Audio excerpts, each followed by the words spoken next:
పేరు చెప్పు వాళ్ళకి. పేరు చిన్నోడు అంటే యా చిన్నోడు వాళ్ళకి కాదు దేవు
కరుణాపీఠంలో వదులుతున్నావు. ఆయనందరినీ కాపాడమని యేసయ్య పరిశుద్ధమైన నామం అడిగి బ్రతిమలాడి వేడుకుంటున్నాను మా తండ్రి. ఆమేన్ ఆమేన్. వచనములు మాకు మరి యెహోవా మా అక్కలని కృపా సత్యములను బట్టి నీ నామముకే మహిమ కలుగుగాక. వారి దేవుడి అని అన్యులందుకు చెప్పుకొందరు. మా దేవుడు ఆకాశమందున్నాడు, తనకిచ్చ వచ్చినట్లు సమస్తమును ఆయన చేయుచున్నాడు. వారి విగ్రహములు వెండి బంగారవి, వాటికి నోరుండియో పలకవు, కనులుండియో చూడవు, చెవులుండియో వినవు, ముక్కుండియో వాసన చూడవు, చేతులుండియో ముట్టుకొనవు, పాదములుండియో నడవవు, గొంతులతో మాట్లాడవు. కీర్తనల గ్రంథము 51వ అధ్యాయము 10-11 వచనములు. దేవా నాయందు శుద్ధ హృదయమును కలుగజేయము. నా అంతరంగంలో స్థిరమైన మనసు నూతనంగా పుట్టించుము. నీ సన్నిధిలో నుండి నన్ను త్రోసివేయము. నీ పరిశుద్ధాత్మ నా యుద్ధ నుండి తీసివేయము. కీర్తన గ్రంథము 50వ అధ్యాయము 15వ వచనము. ఆపత్కాలంలో నేను నిన్ను మొరపెట్టి తిని నేను నిన్ను మహిమపరచను. 16వ అధ్యాయము 1వ వచనము. యెహోవా నా మొరను నా విన్నపములను ఆలకించి ఉన్నాడు, కాగా నేను ఆయనను ప్రేమించుచున్నాను. కీర్తనల గ్రంథము 116వ అధ్యాయము 4వ వచనము. అప్పుడు యెహోవా దయచేసి నా ప్రాణమును విడిపింపమని యెహోవా నామమును బట్టి నేను మొరపెట్టి తిని. కీర్తనల గ్రంథము 128వ అధ్యాయము 6వ వచనము. నీ పిల్లలను నీవు చూచెదవు, ఇశ్రాయేలు మీద సమాధానముండును గాక. కీర్తనల గ్రంథము 36వ అధ్యాయము 7వ వచనము. దేవా నీ కృప ఎంత అమూల్యమైనది, నరులు నీ రెక్కల నీడను ఆశ్రయించుచున్నారు. లూకాసు వార్త 3వ అధ్యాయము 15-16 చదువును. ప్రజలు కనిపెట్టుకొనుచు ఇతడు క్రీస్తై ఉండునోమని అందరూ యోహాను గురించి తమ హృదయంలో ఆలోచించుకొనుచుండగా, యోహాను నేను నీళ్లలో బాప్తిసమిచ్చుచున్నాను, అయితే నాకంటే శక్తిమంతుడు ఒకడు వచ్చుచున్నాడు, ఆయన చెప్పులు వారి విప్పుటకును నేను పాత్రను కాను, ఆయన పరిశుద్ధాత్మతోనూ అగ్నితోనూ నీకు బాప్తిసం ఇచ్చును. ఆయన చిట్ట ఆయన చేతిలో ఉన్నది. ఆయన తన కళ్ళమును బాగుగా శుభ్రం చేసి తన పొట్టులో గోధుమలు పోసి ఆరైన అగ్నితో పొట్టును కాల్చివేయనని అందరితో చెప్పాను. 2వ వచనము. దేశమా భయపడకు, సంతోషించి గంతులు వేయు. గ్రంథంలో నుండి అపోస్తలుల కార్యములు 8వ అధ్యాయము 15 నుంచి 22 వరకు చదువుకున్నాం. మీరు వచ్చి వారు పరిశుద్ధాత్మను పొందవలెనని వారి కొరకు ప్రార్థన చేసిరి. అంతకుముందు వారిలో ఎవరి మీద ఆయన దిగి ఉండలేదు. వారు ప్రభువైన యేసునామమున బాప్తిస్మం మాత్రము పొందియుండిరి. అప్పుడు పేతురును యోహానును వారి మీద చేతులుంచగా వారి పరిశుద్ధాత్మను పొందిరి. అపోస్తలుల చేతులుంచుట వలన పరిశుద్ధాత్మ అనుగ్రహింపబడినని సీమోను చూచి వారి ఎదుట ద్రవ్యము పెట్టి నేనెవని మీద చేతులుంచుదునో వాడు పరిశుద్ధాత్మను పొందినట్లు ఈ అధికారం నాకు ఇయ్యుడని అడిగాను. అందుకు పేతురు, నీవు ద్రవ్యమిచ్చి దేవుని వరము సంపాదించుకొందునని తలంచుకొనినందున నీ వెండి నీతో కూడా నశించును గాక. నీ హృదయము దేవుని ఎదుట సరి అయినది కాదు గనుక ఈ కార్యమందు నీకు పాలు పంపులు లేవు. కాబట్టి ఈ చెడుతనము మానుకొని మారు మనసు నుండి ప్రభువుని వేడుకొనుము. ఒకవేళ నీ హృదయాలోచన క్షమింపబడవచ్చును. దేవుడు నీవు ఘోర దుష్టత్వములోను దుర్నీతి బంధకములోను ఉన్నట్టు నాకు కనబడుచున్నదని చెప్పెను. అందుకు సీమోను, మీరు చెప్పిన వాటిలో ఏదీ నా మీదికి రాకుండా మీరే నా కొరకు ప్రభువును వేడుకొనుడని చెప్పాను. దేవుడు తన పరిశుద్ధ వాక్యమును దీవించి ఆశీర్వదించును. ప్రభా వధింపబడిన గొడవ రక్తాన్ని ప్రోగించండి ప్రభా. ప్రతి ఒక్కరిని మీరే శుద్ధించమని ప్రార్థిస్తున్నా దేవా. ఇప్పుడే వారి హృదయ పచ్చడి భాగం నుంచి నీకు మొత్తం ఆత్మం చేస్తున్నావో హృదయ పచ్చడి భాగం నుంచి నీకు మొదపెడుతుండగా తండ్రి దేవా, నీ బిడ్డ కనికరించండి కనికరించండి కనికరించండి కనికరించండి కనికరించండి కనికరించమని ప్రార్థిస్తున్నా దేవా. గతంలో అనేకులు మీరు ఆత్మతో శక్తితో నింపారు ప్రభా. ఇక్కడ వాళ్ళ కొందరు ఆత్మతో శక్తితో నింపారు. ఇంకా ఎంతమంది ఆత్మతో శక్తితో నింపబడాలని ఇష్టపడుతున్నారు అని ఆత్మతో శక్తితో నింపాలి. పరిశుద్ధాత్మ ఉండే తప్ప దేవా నిజమైన బోధ ఏదో నాచని దేవా. మీ చేత పంపబడిన వారు ఎవరో మేము గుర్తించలేం తండ్రి దేవా. అమాయక ప్రజలు అటు ఇటు గౌరవ చేత రేపబడే సముద్ర తరంగాల కొట్టబడకుండా మీ కృపణ ఇచ్చేది దేవా. ప్రతి నా ప్రమణ అతని బోధ వైపు ఏడవబడకుండా అది దైవికమైందా కాదో పంపబడిన వ్యక్తులు దేవుని చేత పంపబడినారో లేదని దేవా వివేచించగల వివేచన పిల్లలు మీరు దయచేయని ప్రార్థిస్తున్నాం ప్రభా. చేసిన మేళలో దేనిని మరొక కృతజ్ఞత కలిగి ఉండటానికి మీ కృపా సహాయం దయచేయండి దేవా. మీరు మా ప్రభా కృతజ్ఞతలు మా నుంచి కోరుతున్నారే చేసిన మేళలో దేనిని మరొక నేను స్థుతించడానికి మీకు దయచేయండి. చిన్న బిడ్డలు బాల్య వయసులో ఎంతగానో నేను స్థుతించి మహిమ కలుగుతున్నాను ప్రభా అని మీ ఆత్మ ద్వారా మీరు తాకుతున్నారు. బాల్యంలో నా ప్రభా ఎన్నియాలు సైన్యాలు నా తండ్రి తాకిన విధానంలో మీరు మనుషుల దయ్యంలో దేవుని ఎంతో పెంపాడినట్టుగా ఈ బిడ్డలు పెంపాడుతున్నారు. నేను స్థుతిస్తున్నాను. మీ దయా కనికరం బిడ్డల పైన ప్రోక్షిస్తున్నందుకు మేము స్థుతిస్తున్నాం. చదువున్న రేఖల బాబు మీరు ఆస్వాదించి వీరికి మార్గదర్శకులుగా పనిపరచండి. ఇంత శ్రేష్టమైన అవకాశం ఎంతో మంది బిడ్డలు పొందుకోలేక దేవా విచ్చలు విడిగా లోకంలో తిరుగుతున్న ప్రభా వారు పాపం చేయడమే కాకుండా అనేకులు పాపం చేయడానికి ప్రేరేపిస్తున్నారు. తద్వారా మా దేశంలో మా తండ్రి మా రాష్ట్రంలో మా ప్రాంతంలో నా తండ్రి మీ ఉగ్రత సంభవిస్తూ ఉంది. ఆయన కనికరించండి కనికరించండి కనికరించండి కనికరించండి కనికరించండి కనికరించమని ప్రార్థిస్తున్నాం దేవా. ఒక్కరి పాపం మా తల్లి దేవా అనేకులకు శాపంగా మారకుండా మీ కృపాసాలు దయచేయండి. లేఖన భాగం మీరందరూ కూడా విన్నారు. ధ్యాన అంశం ఏంటి చెప్పండి. పరిశుద్ధాత్మ ద్రవ్యం ఇచ్చి దేవుని విషయాల్లో ఏది కూడా ద్రవ్యం ఇచ్చి కొనకూడదు అమ్మకూడదు. రెండు అమ్మడం తప్పే కొనడం కూడా తప్పే. అంటే మనం చూస్తే పాత నిబంధనలో తండ్రి అయిన దేవుడు ఒక మాట చెప్పాడు. ఏమని చెప్పాడు చెప్పండి. పాత నిబంధన ఇప్పుడు నేను అమ్మే కొనడం గురించి తండ్రి అయిన దేవుడు పాత నిబంధనలో ఒక మాట చెప్పాడు. ఏం మాట? ఎవరు చెప్పింది? దేవుడు ఇచ్చిన స్వాస్థ్యాన్ని కొనకూడదు అమ్మకూడదు. అందుకని అక్కమ్మ కదో అది దేవుని స్వాస్థ్యము. న్యాయం ఇంకా అంతగా మనకు దుష్టులు అన్యాయం చేస్తే దానికి ఎవరైనా చేయలేరు. కానీ మనకు మనంగా అది కొనకూడదు అమ్మకూడదు. తల్లిదండ్రులు ఇచ్చినటువంటి స్వాస్థ్యం అది దేవుడు ఇచ్చినటువంటి స్వాస్థ్యం. పితరుల స్వాస్థ్యములు ఎవ్వరు అమ్మకూడదు కొనకూడదు. కానీ ప్రస్తుత సమాజంలో అందరు అమ్ముకుంటున్నారు కదా. వాళ్ళు సంపాదించారు.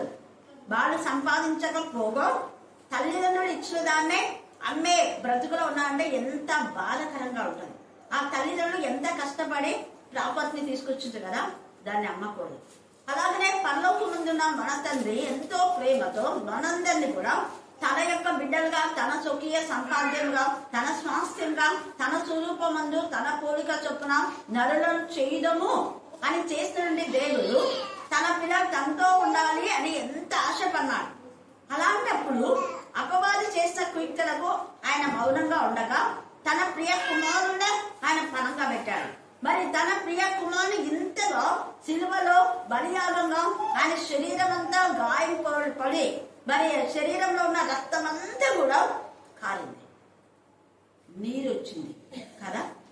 మరి అంత ఇదిగా రక్తం అంతా మన కోసం ఇస్తే అలాంటి యేసయ్యను మనం ఏం చేసుకుంటున్నామంటే అమ్ముకుంటున్నాం. ఏం చేస్తున్నాం చెప్పండి? అందరు చెప్పాలా? మేము అమ్ముకోవట్లేదు అని వచ్చే మమ్మల్ని నేను కొన్ని చెప్తాను, అప్పుడు మీరు అమ్ముకున్నారో కొనుక్కున్నారో మీరే ఆత్మ పరిశీలన చేస్తారు. చాలా సార్లు ఇస్కరియోతు యూదా యేసయ్యను 30 వెండి నాణాలకు అమ్మాడని పెద్ద బోధన మనం చేస్తుంటాం. చేయకూడదని కాదు, ఖచ్చితంగా చేయాలి. కానీ ఇస్కరియోతు యూదా విశ్వాస ఘాతకుడు. తన యొక్క బ్రతుకును సరి చేస్తున్నటువంటి యేసయ్య తనకు బయట దొంగలకు ఇన్ టైంలో భోజనాలు దొరకవు. ఇస్తాను, ఎందుకంటే కొండల్లో ఎక్కడుంటే అక్కడ దాగి ఉంటారు. వాళ్లకు చేయవలసిన వాళ్ళు ఒకవేళ తెస్తేనే భోజనం చేస్తారు. చేయవలసిన వాళ్ళు తెచ్చేటప్పుడే అక్కడ పోలీసు ఎస్ఐలో ఎవరో కనపడినారు, ఒకళ్ళు ఏం చేస్తాడు వాడు దాగుతాడు. వాళ్ళకు ఇన్ టైంలో వాళ్ళకు రోజు మనం తినేలాగా వాళ్ళకు ఉండదు దొంగలకు. అలాంటి దొంగ బ్రతుకును యేసయ్య దగ్గర ఉన్నప్పుడు వాళ్ళకి ఏ కొరత లేదు. అడుగుతాడు, నేను నన్ను వెంబడించారు కదా, మీకు ఏమైనా కొరత ఉన్నా అంటే ప్రభా ఏమీ లేదంటాడు. మొత్తం ఇంక్లూడింగ్ ఇస్కరియోతు యూదా కూడా. మీకేమైనా తక్కువైందా అని అడుగుతాడు. ఏం తక్కువ రాలేదు ప్రభా, మేము కూడా మా అమ్మలను మా తల్లిదండ్రులు అందరూ విడిచిపెట్టి దగ్గరికి వచ్చామంటే అవును వచ్చారు. మరి మీకేమైనా తక్కువైందా? లేదు ప్రభా, నువ్వు జీవజల బూటవును, నీ దగ్గర నుంచి మీరు వెళ్తారా అన్నాడు ఇస్కరియోతు యూదా వెళ్ళినప్పుడు. అంటే అప్పుడు అన్నారు, జీవజల ఊట అయినా నిన్ను కాక మేము ఎక్కడికి వెళ్తాం? స్వరూప వాక్యం ఈ సమయంలో మన జ్ఞాపకం చేసుకోవాలి. పరిశుద్ధాత్మ దేవుడు నిజంగా ఇక్కడ అతని గురించి యేసయ్య ఎన్నిసార్లు చెప్తాడు. ఒక్కడు నన్ను తనడానికి తన మెడమెనెత్తుతాడని కీర్తనకారుడు కూడా చెప్పినట్టుగా దావీదు కూడా సేమ్ సిచ్యువేషన్. వాడు ఒక నన్ను నిజంగా చేతిలో అంటే ఎవరైతే మీరంతా ఇక్కడంతా ప్రభుత్వాలు మనం చేస్తున్నామో మొదట ఎవడైతే నా దగ్గరికి వచ్చి ఆ యొక్క పాత్రలో ద్రాక్ష రసంలో తన యొక్క రొట్టె ముంచుతాడో వాడే నన్ను అప్పగిస్తాడు. మొదట ఎవడు ముంచుతాడు అంటే తేటగా చెప్పినప్పుడు వాళ్ళంతా చూడాలి ఎవరు ముంచుతారా ఎవరు ముంచుతారు. కానీ ఎందుకో వాళ్ళు ఐడెంటిఫై చేయలేకపోతున్నారు. వాడు చిన్నగా వచ్చి ఏ చేతిలో మాస్టర్ వచ్చి ఇలా ఉంచుతాడు, త్వరగా చెయ్యి ఇదా అంటాడు. ఏమో చెప్పినాడే ఇతను రాజే అనుకుంటాడు, ఏమో తమ్మని చెప్తున్నాడు, ఆ డబ్బు ఆయన దగ్గర ఉంది కదా అనుకుంటాడు.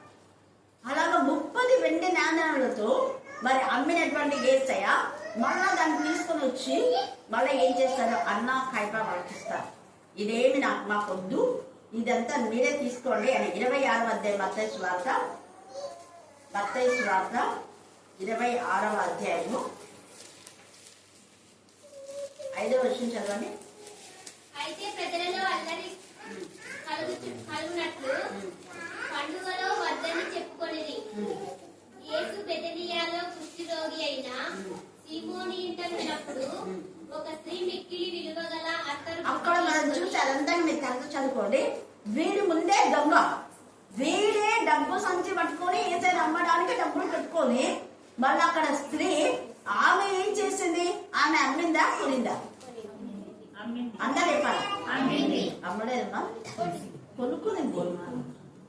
తనకున్న డబ్బులంతా పెట్టి అత్తని బుడ్డిని ఏం చేసిందామె తీసుకొని తన స్వాస్థ్యం అంతా తన కష్టార్జితం అంతా పెట్టింది.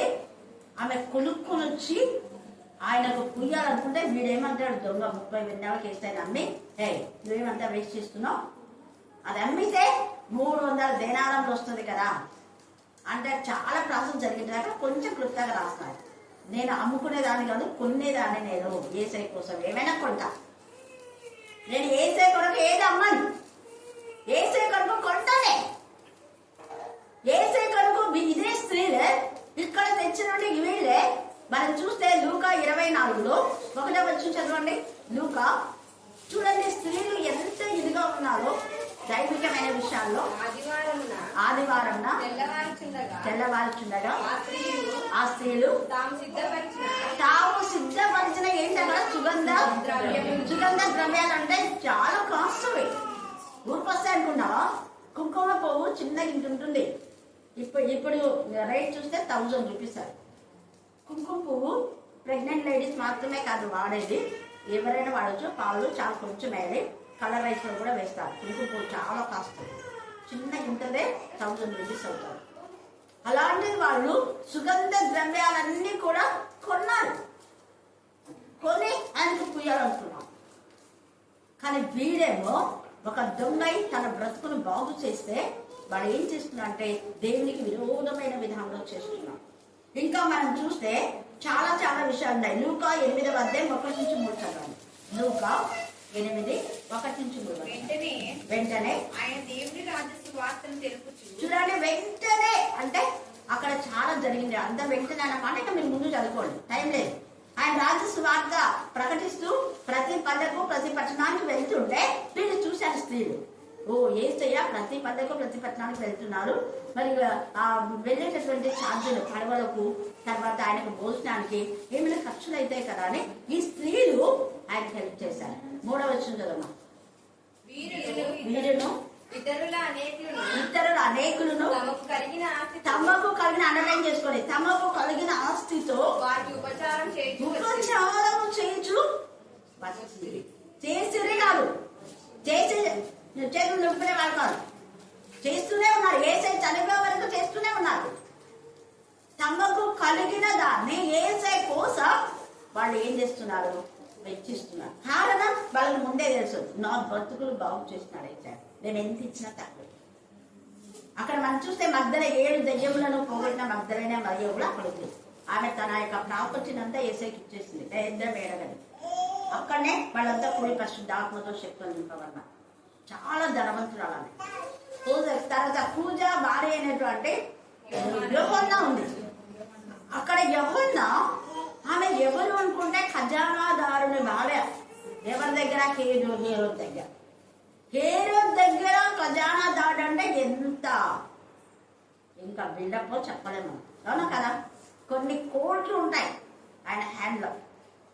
అంత మరి అధికారం ఉన్నా, అంత మరి నిజంగా ధనవంతుడులో ఒకటిగా ఉంటాడు అతను. అంటే ఈక్వల్గా రాజు తర్వాత ఇంకా నెక్స్ట్ వాళ్ళే. అలాంటి ఆయన భార్య తగ్గించుకొని ఏసై ఎక్కడంటే అక్కడ వంటలు చేయడానికి తన యొక్క ప్రాపర్టీ కొంత ఏసైకి సమర్పించింది. మరి ఎక్కడ ఏసై ఉంటే అక్కడ వంటలు చేసేవాళ్ళంట. ఎక్కడంటే అక్కడ వంటలు చేసి పంపించేవాళ్ళు. శిష్యులు వాళ్ళంతా వస్తారు కదా, పల్లెకి టూర్కి పోయినారు, పట్టణానికి పోయినారు కదా, వచ్చేటప్పుడు వాళ్ళకి భోజనాలు లేదా పోయేటప్పుడు వాళ్ళకి ఏదైనా అరేంజ్మెంట్ చేసేది. ఎంత ఆసక్తి ఇస్తున్నారు! ఇంత పెద్ద ఈమె పెద్ద పేదరాలు కాదు. ఆమెకు ఒక రోజు భయంకరమైన విషయం జ్వరం వచ్చినప్పుడు యోహాను ఆమెకు బాగు చేసినాడు. యాక్చువల్ గా ఆమె యోహాను యొక్క శిష్యురాలు. యోహానా అంటే హేరోదు దగ్గర ఎప్పుడు ఈమె ఉంటుంది కదా, వాళ్ళ భర్త వచ్చి చెప్పేవాడు, ఈ రోజు ఇలా జరిగింది, ఇలా జరిగింది, ఇలా జరిగింది అని. యోహాను యొక్క శిష్యురాలు ఈమె. ఆ రోజు చెప్పాడు, యోహాను తల ఈరోజు తీశారంటే గుండె కులిపోయినాడు. నాకు బాగు చేసిన ఆమె యోహాను దగ్గరనే బ్యాప్టిజం తీసుకుని వచ్చు, కానీ వేరే పుస్తకాలు ఉంది, ఇక్కడ లేదు. ఆమె అంతగా యోహానుకు పరిచయం చేసి ఇక యోహాను అయిపోతే మళ్ళీ యేసయ్యకు పరిచయం చేయడానికి వచ్చింది. అప్పుడు ఎంతగానో కృంగిపోయినాడు. యోహాను తల తీసిపోయాడు. అందుకనే ఈ సమయం మనకు జ్ఞాపకం చేయదు, మనం అమ్మే వారంగా ఉన్నామా, కొనే వారంగా ఉన్నాం. తర్వాత అరిమధ్య యేసేపు కూడా యేసయ్య సమాధిని కూర్చోడానికి ఎంతో తీసుకొని వస్తాను. హల్లెలూయా, హల్లెలూయా, హల్లెలూయా. కానీ ఇస్కరియోతీయుడా యేసయ్యను 30 వెండి నాణాలు తీసుకుని వస్తే, ఇంకా మీకు అదంతా తెలుసు, అదంతా తీసుకొని వచ్చి వాళ్ళకి ఇస్తే మేమేం చేసుకుంటాం, తిన్నాం తప్ప నువ్వేమైనా చేసుకోపో అని చెప్పేస్తారు. చెప్తే దానికోసం వాడు ఏం చేస్తారంటే రక్త ఖయదనం అంటే ఆ డబ్బు పెట్టి ఆ కుమ్మరి వారి పొలాన్ని కొన్నారు. అది ప్రవచనం. యాదృచ్ఛికంగా యేసయ్య విషయంలో ఏది జరగలేదు. ఆయన జనన మరణ పునరుద్ధానంలో ఆల్రెడీ ఎప్పుడో ప్రవక్తల ద్వారా ప్రవచించినాయి. మీకా కానివ్వండి, యెషయా కానివ్వండి, జకర్యా కానివ్వండి, వీళ్ళందరూ ముందే ప్రవచనాలు ప్రవచించిన దావీదు, వీళ్ళందరూ ప్రవచించిన ప్రవచనాలు నెరవేర్పు యేసు ప్రభు ముందే ప్రవచించాడు. ముందే దేవుడు నిర్ణయించాడు. జగత్తు పునాది వేయబడక ముందే ఇది నిర్ణయమైంది. జరగబోయే విషయాలు దేవుడు రాయించి మనకు దృష్టాంతములుగా ఉంచాడు. చాలా విషయాలు మనకు జ్ఞానం కలగడానికే. అప్పుడు చెప్పిన ప్రవక్తల ప్రవచనాలు నెరవేరినప్పుడు ఇప్పుడు ఆత్మతో శక్తితో నింపబడిన బిడ్డల ప్రవచనాలు కూడా ఖచ్చితంగా నెరవేర్చారు. వాడు నిజమైన ఆత్మతో నింపబడినటువంటి ప్రవక్త అయితే, ఆత్మతో నింపబడే వాళ్ళు కబుర్లు సోదని చెప్తే అవి ఏవి వర్కౌట్ ఏ వర్కౌట్. దేవుడు తన బిడ్డలకు కొన్ని ఆశీర్వాదాలు ఇస్తాడు. ఇంతగా ఏసై నిజంగా వీళ్ళంతా కొన్నారు. మరి మనం ఏసై కోసం ఏమైనా కొనే వారంగా ఖర్చు పెట్టే వారంగా ఉన్నారా? నేను అంటాను, మీ డబ్బు పెట్టకపోయినా పర్వాలేదు, కానీ మీరు సమయం అనే విలువైన ధనాన్ని పెట్టి ఏసయ్య వాక్యం దగ్గరికి రావాలి. సమయం అనే విలువైన ధనం. ఏసయ్య అన్నాడు, 1000 కొండల మీద పశువులు అవి ఇవన్నీ కూడా నావే కదా, నాకు మీరు ఇవ్వవలసిందే నీ హృదయం, నీ హృదయాన్ని నాకు ఇవ్వమని చెప్తున్నాడు ఏసయ్య. మరి మనం ఇస్తున్నామా? ఏసయ్య హృదయాన్నే కొనుక్కొని పిండి పిసికి వేసేస్తున్నాం. తెస్తున్నాడు. ఎలాగంటారా? ఏసైని అమ్ముకుంటున్నారు. దేనికోసం? లోన్ల కోసం అమ్ముకుంటున్నారు.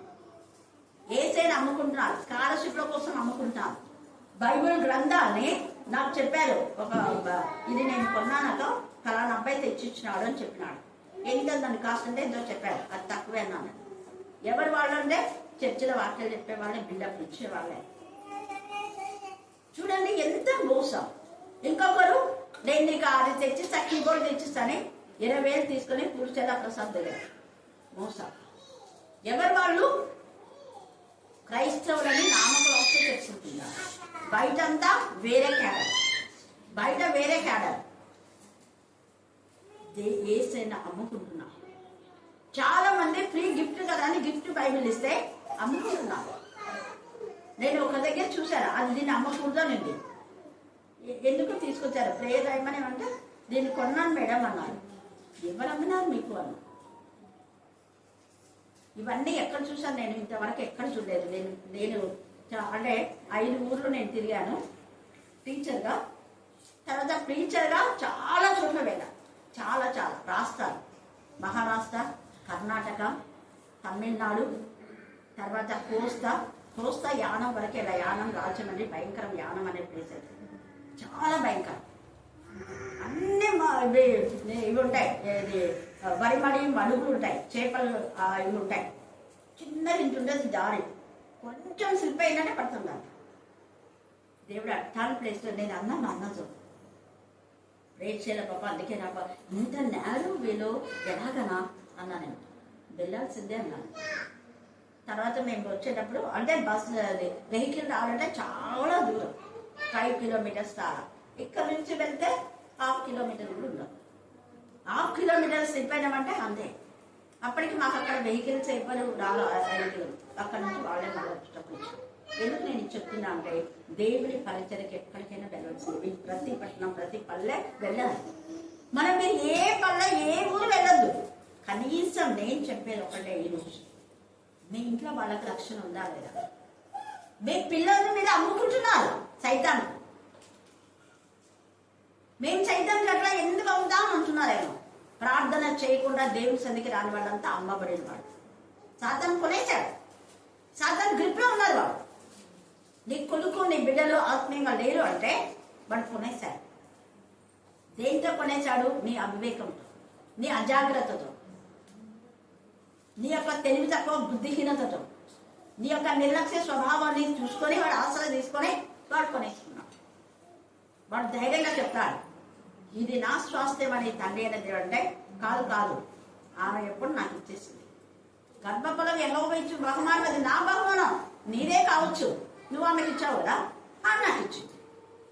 దీనిలో ఏమైనా న్యాయం ఉందా చెప్పండి? పలానా వాళ్ళకి ఇచ్చినా అంటే ఆమె నాకు ఇచ్చింది, ఆమె అడుగుకుంటు అంటామా లేదా? సరే, నాకు ఇచ్చింది ఆమె, నువ్వు ఆమెను అడగాలి, నన్ను కాదు అడగాల్సింది అంటాడు వాడు అప్పగాడు. మనం ఎలాగున్నాం? మన బిడ్డలు, మన కొడుకులు. ఎందుకంటే బెనిహిన్నోము లోయలో అతని కొడుకులను వాళ్ళంతా అగ్నిగుండంలో కావచ్చు, అతను కూడా చేస్తాడు భయంకరంగా కదా. మనం చూసాం, రాజుల గ్రంథం చూసినప్పుడు విన్నారు కదా మీరు. కాబట్టి ఈ సమయమందు మనం దేవునికి మహిమకరమైన విధానంలో మనం జీవిస్తున్నామా, మన పిల్లలు దేవుని మహిమకరమైన విధానం పెంచుతామా లేదని ఆత్మ పరిచయం. ఇలాగా మీరు ధ్యానం చేస్తే ఎన్నో విషయాల్లో ఏసైనా మీరు అమ్ముకున్నారో కొన్నారో మీకే ఆత్మ పరిచయలేదే. ఇక్కడ చూస్తే ఇక అది ఏసై గురించి, ఇక్కడ పరిశుద్ధాత్మ కూడా కొనాలనుకున్నాడు ఒక వివేకి. చూడండి, చదవండి 17వ వచనం. అప్పుడు పేతురును యోహాను వారి మీద చేతులుంచగా వారి పరిశుద్ధాత్మను పొందిరి. అపోస్తలులు చేతులుంచుట వలన పరిశుద్ధాత్మ అనుగ్రహింపబడనని సీమోను చూచి వారి ఎదుట ఎంత ధైర్యం, ఎంత డేర్ వెంటి.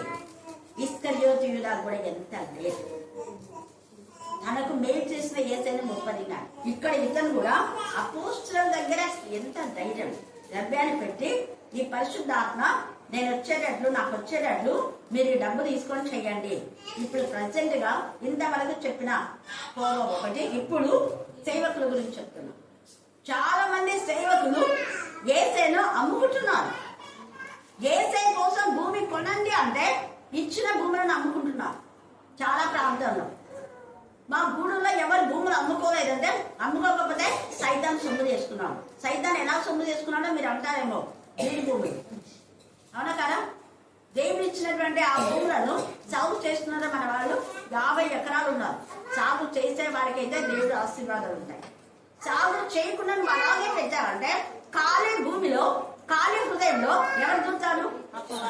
అందరూ చెప్పండి, మీ వీధులలో మీ పెద్దలు చెప్పండి. విన్నపిస్తున్నారు మేము అమ్ముకోలేదు అని. వాళ్ళు అమ్మితే కనీసం అమ్మిన వాళ్ళు నివాసం చేసి ఏదో ఒకటి ఉపయోగం ఉంది. మరి ఇక్కడ భూములు ఎవరికి ఉపయోగం లేకుండా అయిపోయింది. సాతాను భాష ముళ్ళ తప్పులు గచ్చ పొదలు. దేవుని స్వాస్థ్యంలో ముళ్ళ పొదలు గచ్చ పొదలు ఎంత బాధ ఉంటుంది తండ్రి అనేది. నీ పొలంలో ముళ్ళ పొదలు గచ్చ పొదలు ఉంటే నువ్వు ఊకుంటావా? గుండె తరుపుకోదా? కనీసం మనం తీసుకున్న 4 సెంట్ల స్థలంలో ఏమి పొందుతాయంటే వెంటనే పోయి ఏదో ఒకటి చేస్తుంటారు, ఇది నా స్థలం అని. మరి అలాంటి దేవుని స్వాస్థ్యంలో ముళ్ళ పొదలు గచ్చ పొదలుగా చేస్తున్నాం. ఇంగితే జ్ఞానం లేదా? చెప్పే ఆలోచన లేదా? దైవజనులు గద్దించారు, ఏసై గద్దించారు, నా మందిరంలో మీరు దొంగలుగా చేస్తున్నారా? ఎవరికి అమ్మలేదని, అమ్మితేనన్నా వాళ్ళు వేసుకుంటారు కదా. కానీ నువ్వు అలా అమ్మటం లేదు, ఇలాగా వాడటం లేదు, నిరుపయోగంగా ఉంచారు. చాలా మంది దైవజనులు అనేవాళ్ళు దేవుని నామపేట కొని వాళ్ళు సొమ్ము చేసుకుంటున్నారు. అది డబ్బు ఎవరిది? ప్రజలది.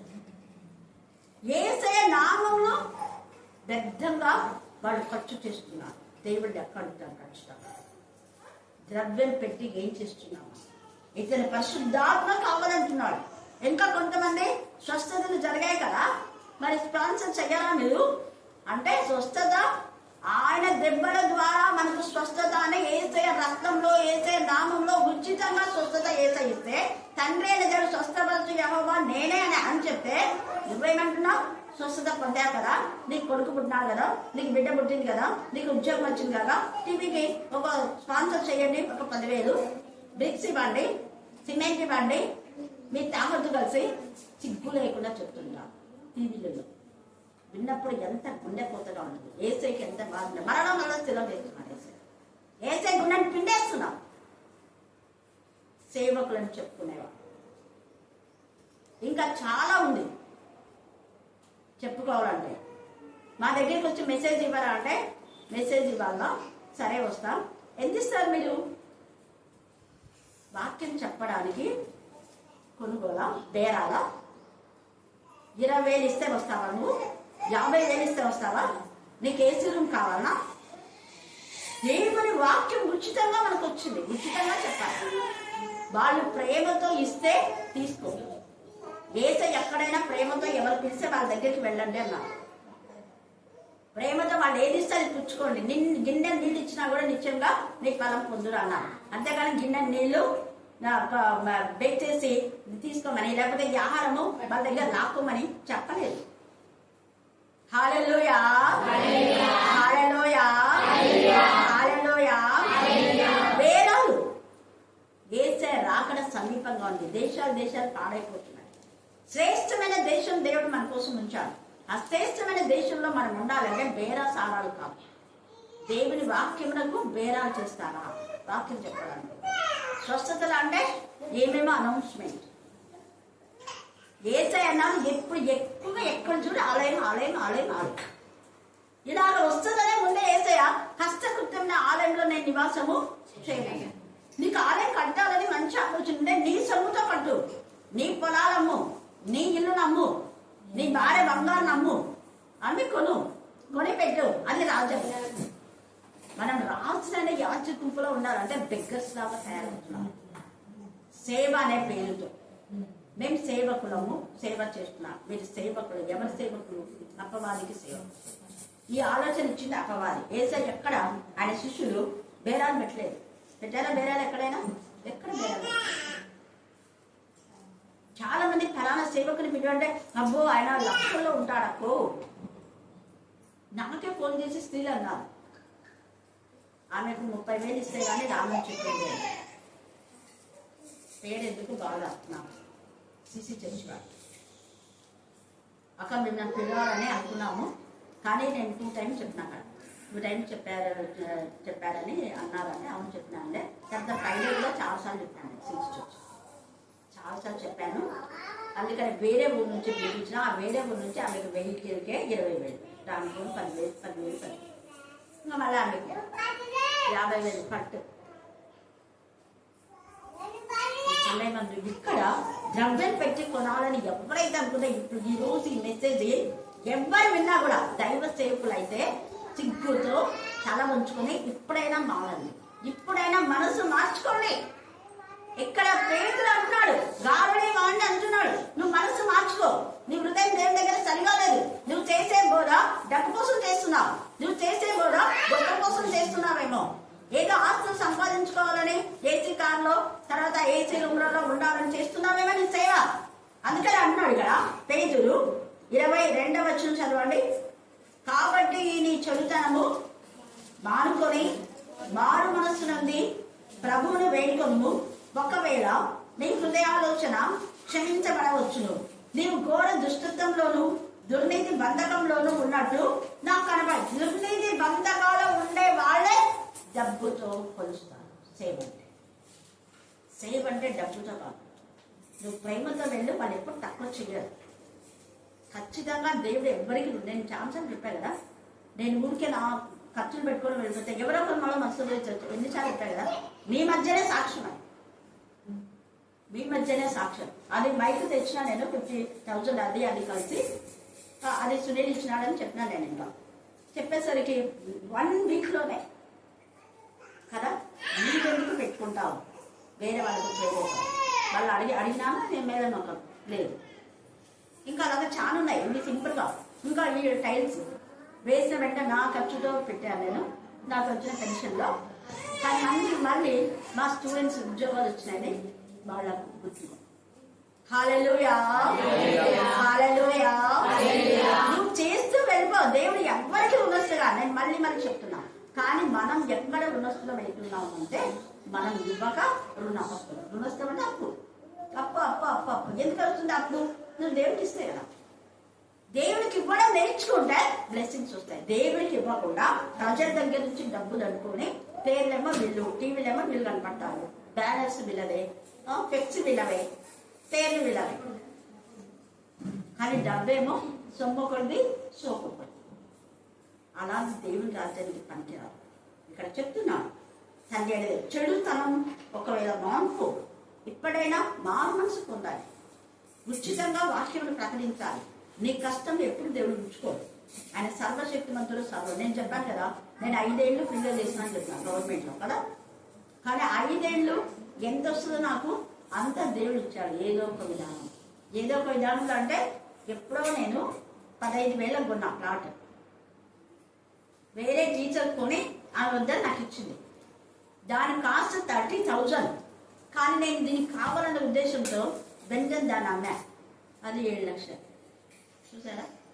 ఆ 7 లక్షలు 5 ఏళ్ళలో వస్తుందా నాకు? అంటే అప్పుడు చాలు. ఇప్పుడు చాలు కాదు.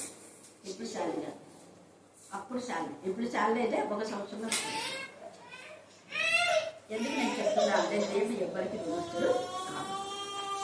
అందుకనే ఇక్కడ చెప్తా ఉన్నాను. అయితే దేవుడు అబ్రహామునకు అనుగ్రహించిన వాగ్దాన కాలం సమీపించిన కొలది ప్రజల ఐగుప్తులో విస్తారంగా ఉండిపోతుంది. తుదకు యోసేపును ఎరగని వేరొక రాజు ఐగుప్తును ఏలని ఆరంభించినప్పుడు యోసేపును ఏం చేశాడు? బాధ పెట్టాడు. అంటే మనల్ని ఎరగని వాళ్ళు దైవజనులు కానీ పెద్దలు కానీ ఎవరైనా వస్తే మనం బాధ పెడతారు. ఇప్పుడు అర్థమైంది కదా మీకు? మన గురించి తెలియని వాళ్ళు, తెలిసిన వాళ్ళైతే సపోర్ట్ చేస్తారు. ఇక్కడ పేతురుకు ఇక హృదయం తెలిసింది కాబట్టి వాడి హృదయం బట్ట వెళ్ళి చేస్తాడు. నువ్వు సరిగా లేదు. పైన వాడు కూడా వాక్యం ఏమేమో చెప్తున్నాడు. అంటే పిలుపు చేసిన దానికంటే ఎక్కువ చేస్తున్నట్టుగా బిల్డప్ ఇచ్చుకున్నాడు.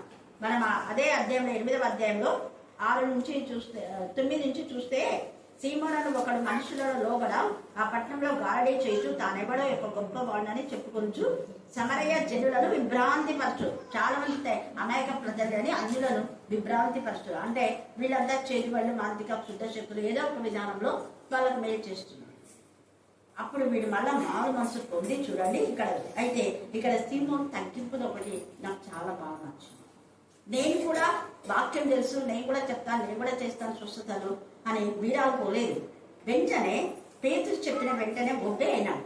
ఒక దైవజనులు చెప్తే ఏం చేసినాడు? తప్పు సరిదిద్దు. దైవజనులని వారు తప్పు చేస్తే తప్పును సరిదిద్దుకోవాలి కానీ విల్లప్రియాక వాళ్ళు మా తప్పులు ఎప్పుడు పెడతారు కాబట్టి వాళ్ళు వాక్యం చెప్పకూడదు, వాళ్ళు ప్రార్థన చేయకూడదు. ఎందుకంటే ఆమె బాగా ప్రార్థన చేస్తే పాస్టమ్మ కంటే మేము బాగా ప్రార్థన చేసింది అనుకుంటారు అనుకో. ఒకవేళ రోజు మని ప్రార్థన చేసింది అనుకో, ఎంత బాగా చేస్తుంది రోజు మని పాస్టమ్మ కంటే కదండి వాళ్ళకి సిగ్గుపోతుంది. మీరు తెలియదు వీళ్ళ నవ్వు మోయిస్తారు. వాళ్ళు వాక్యం చెప్తే బాగా చెప్పినాడు కదా, పాస్టర్ కంటే బాగా చెప్పినాడు అని అన్నారనుకో, నవ్వు మూయిస్తారు. అందుకని వాళ్ళు చెప్పకూడదు, ప్రార్థన చేయకూడదు, వాక్యం చెప్పకూడదు. ఇక్కడనే ఉంది. కానీ ఇతనైతే తగ్గించుకున్నాడు చూడండి. తగ్గించుకొని ఏం చేస్తున్నాడు అక్కడ? ఏమంటున్నాడు చూడండి. మీరు చెప్పిన 24 వచ్చావు చాలా చాలా ప్రాముఖ్యం. మీరు చెప్పిన వాటిలో ఏది నా మీదకి రాకుండా మీరే నా కొరకు ప్రభువును వేడుకోవడం చెప్పాను. చూడండి, అతనే ప్రార్థన చేయొచ్చు. దేవా నన్ను క్షమించని గౌరవ కుమారుడు బలిపీఠం పట్టుకోవచ్చు. కానీ తగ్గించుకున్నాడు. నా కోసం మీరే ప్రార్థన చేయండి, నా బతికేందో మీకు తెలిసిపోయింది. అక్కడ గొడవ నేను కపట ఆలోచనతో ఉన్నానా? నా హృదయం ఇలా ఉందా, అలా ఉందా, నువ్వే అలా అంటూడివి, మనమైతే ఇట్లనే కదా అనేది గొడవ కన్నారా? లేదు, తగ్గించుకున్నాడు. తన తప్పు తాను తెలుసుకున్నాడు. అది నిజంగా పరిశుద్ధాత్మ మీలో ఉంది కాబట్టి నా హృదయం ఏంటో వీళ్ళకి అర్థమైపోయింది. అతను నిజంగా పరిశుద్ధాత్మను పొందుకోవడానికి ఎందుకు ఆయన అడిగాడు అంటే డబ్బు సంపాదించడం కోసం. పరిశుద్ధాత్మ వీళ్ళ పైన వచ్చింది కాబట్టి వాళ్ళకి ఆత్మతో నింపబడి వాళ్ళు అనేక కార్యాలు చేస్తుంటే అనేక మంది స్వస్థమైన వాళ్ళందరూ ఆహ్వానించి ఇంకా భోజనాలు పెట్టి అవి ఇచ్చి ఇవి ఇచ్చి చేస్తారు కదా. ఎంత దురాశ దుఃఖానికి. కాబట్టి ఈ సమయం అంతా మనం జ్ఞాపకం చేసుకోవాలి. డబ్బుతో మనం దేన్ని కూడా ఇలా చేయకూడదు. చాలా మంది సేవకులు వాక్యం కొరకు అమ్ముకుంటున్నారు, స్వస్థత కోసమే అమ్ముకుంటున్నారు. ఏసైను చాలా మంది అంటే ఈ వాక్యము స్వస్థత లేకుండా కొంతమంది అమ్ముకుంటున్నారు. ఎలాగంటే అదే ఇందాక చెప్పిన ఏంటి లోన్ల కోసం, తర్వాత ఇంకా ఏమో ఫ్లాట్స్ కావాలంటే అక్కడ నువ్వు ఏసై బిడ్డవంటే లేదు అనేసరికి వాళ్ళు లోపిస్తారు. నువ్వు ఏసై బిడ్డవంటే లేదు, క్రీస్తు వంశావళిలో చేర్చుకున్నారు, లేదు అంటే వాళ్ళు స్కాలర్షిప్ ఇస్తారు, లేదంటే ఉద్యోగాలు వస్తాయి, లేదంటే ఇంకేమైనా. మనం అమ్ముకునే పరిస్థితి మానేసి ప్రభు కోసం ఏదైనా చేద్దాం. దానన్నిటికంటే ముఖ్యంగా సమయాన్ని ప్రభు కోసం వెచ్చించి అనేక ఆత్మను ప్రభు కోసం సంపాదిద్దాం. దేవుడు ఈ లేఖన భాగాన్ని దీవించి ఆశీర్వదించుగాక. ఆమేన్ ఆమేన్. చివరి ప్రార్థన. తండ్రి, వాక్యం ద్వారా, ప్రార్థన ద్వారా, స్తుతి ఆరాధన ద్వారా మీరు మహిమ పొందిన ప్రభాస్తోత్సరంలో తండ్రి. అవును ప్రభా, అన్ని నామముల కంటే ఘనమైన నామం కలిగిన దేవ మీకే వందనములు, స్తుతులు, స్తోత్రములు చెల్లిస్తున్నాం తండ్రి. సర్వశక్తి సంపన్నుల, నిత్యుడగుల, నిత్య నివాసి, సర్వోన్నతుడ, మహోన్నతుడ, పరిశుద్ధుడ, గొప్ప దేవ మీకే వందనములు, స్తుతులు, స్తోత్రములు చెల్లిస్తున్నాం ప్రభా. స్తోత్రములు తండ్రి, స్తోత్రములు ప్రభా. అవును ప్రభా తండ్రి, ఏమిచ్చి మీరు తీర్చుకోలేని ప్రభా మీకే వందనములు, స్తోత్రములు చెల్లిస్తున్నాం ప్రభా. అవును ప్రభా తండ్రి, వేల కొద్ది దేవదూతల చేత తండ్రి అనునిత్యము తండ్రి స్తుతింపబడుచున్న దేవ మీకే వందనములు స్తుతులు స్తోత్రములు చెల్లిస్తున్నాం. మా స్తుతుల సింహాసనంపై ఆశీనుడమైన దేవా మీకే వందనములు స్తుతులు స్తోత్రములు చెల్లిస్తున్నాం ప్రభా. స్తోత్రములు తండ్రి. అవును ప్రభా, మధ్యాహ్న కాల సమయం జ్ఞానమును బట్టి మీకే వందనములు స్తుతులు స్తోత్రములు చెల్లిస్తున్నాం ప్రభా. అవును ప్రభా తండ్రి, యేసయ్యా మేము తండ్రి మేము పొందుకున్న రక్షణ వాక్యాన్ని తండ్రి మేము అమ్ముకునే వారంగా ఉండకుండా ప్రభా, అవును తండ్రి యేసయ్యా మీ ద్వారా తండ్రి మీరు కల్వరి శిలువలో కార్చిన రక్తం చేత తండ్రి కడగబడిన మేము యొక్క కృపను ప్రభా తండ్రి యేసయ్యా ఉచితంగా ఇతరులకు తండ్రి పంచే కృపను అనుగ్రహించండి దేవా. మేము తండ్రి మిమ్మల్ని ఉచితంగా ఇతరులకు పరిచయం చేసే కృపను అనుగ్రహించండి దేవా. మీకే వందనములు స్తుతులు స్తోత్రములు చెల్లిస్తున్నాం ప్రభా. అవును ప్రభా, ఈ లోకంలో తండ్రి అనేకులు ప్రభా తండ్రి యేసయ్యా వారి యొక్క స్వార్థం కొరకు తండ్రి యేసయ్యా తండ్రి మిమ్మల్ని తండ్రి యేసయ్యా తండ్రి అమ్మే వారిగా ఉంటున్నారు ప్రభా. అటు వారిని తండ్రి యేసయ్యా సూటిగా తండ్రి మీరు వారితో మాట్లాడి ప్రభా వారిని గద్దించి తండ్రి యేసయ్యా మారు మనసును కలుగ చేయమని వేడుకొంచున్నాం దేవా. మీకే స్తోత్రములు ప్రభా. స్తోత్రములు తండ్రి. వ్యర్థముగా తండ్రి వ్యర్థమైన వాటి కొరకు మీ నామమును వాడుకోకుండా ప్రభా తండ్రి పరిశుద్ధమైన మీ నామం యందు తండ్రి భయభక్తులు కలిగి జీవించే కృపను అనుగ్రహించండి దేవా. మీకే స్తోత్రములు తండ్రి. స్తోత్రములు ప్రభా. స్తోత్రములు తండ్రి. స్తోత్రములు ప్రభా. అవును తండ్రి, అంత్య దినాల్లో తండ్రి జీవిస్తున్నాం మేము ప్రభా తండ్రి ఈ లోక ఆశల వైపు కాదు కానీ ప్రభా పరలోకమందు తండ్రి యేసయ్యా మా కొరకై తండ్రి మీరు తండ్రి యేసయ్యా స్థిరమైన స్వాస్థ్యము తండ్రి యేసయ్యా ఏర్పాటు చేసి ఉన్నారని తండ్రి ఎరిగి ప్రభా తండ్రి యేసయ్యా ఆ శాశ్వతమైన స్వాస్థ్యం కొరకై తండ్రి మేము ప్రయాసపడే వారంగా ఉండుటకు మీరు సహాయం చేయమని వేడుకొచ్చున్నాం తండ్రి. అవును ప్రభా, మీరు మాకేం చేశారని కాదు కానీ ప్రభా రక్షింపబడిన మేము తండ్రి యేసయ్యా మీ నిమిత్తం మేము ఏం చేస్తున్నాం ఈ లోకంలో అని మీరు తండ్రి ఆలోచించి ప్రభా తండ్రి యేసయ్యా కల్వరి శిలువలో తండ్రి మా కొరకై ప్రాణం పెట్టిన మీ కొరకు ప్రభా తండ్రి యేసయ్యా మేము ఏం చేస్తున్నామని మమ్మల్ని మేము పరిశీలించుకొని తండ్రి యేసయ్యా మీ మాటకు లోబడి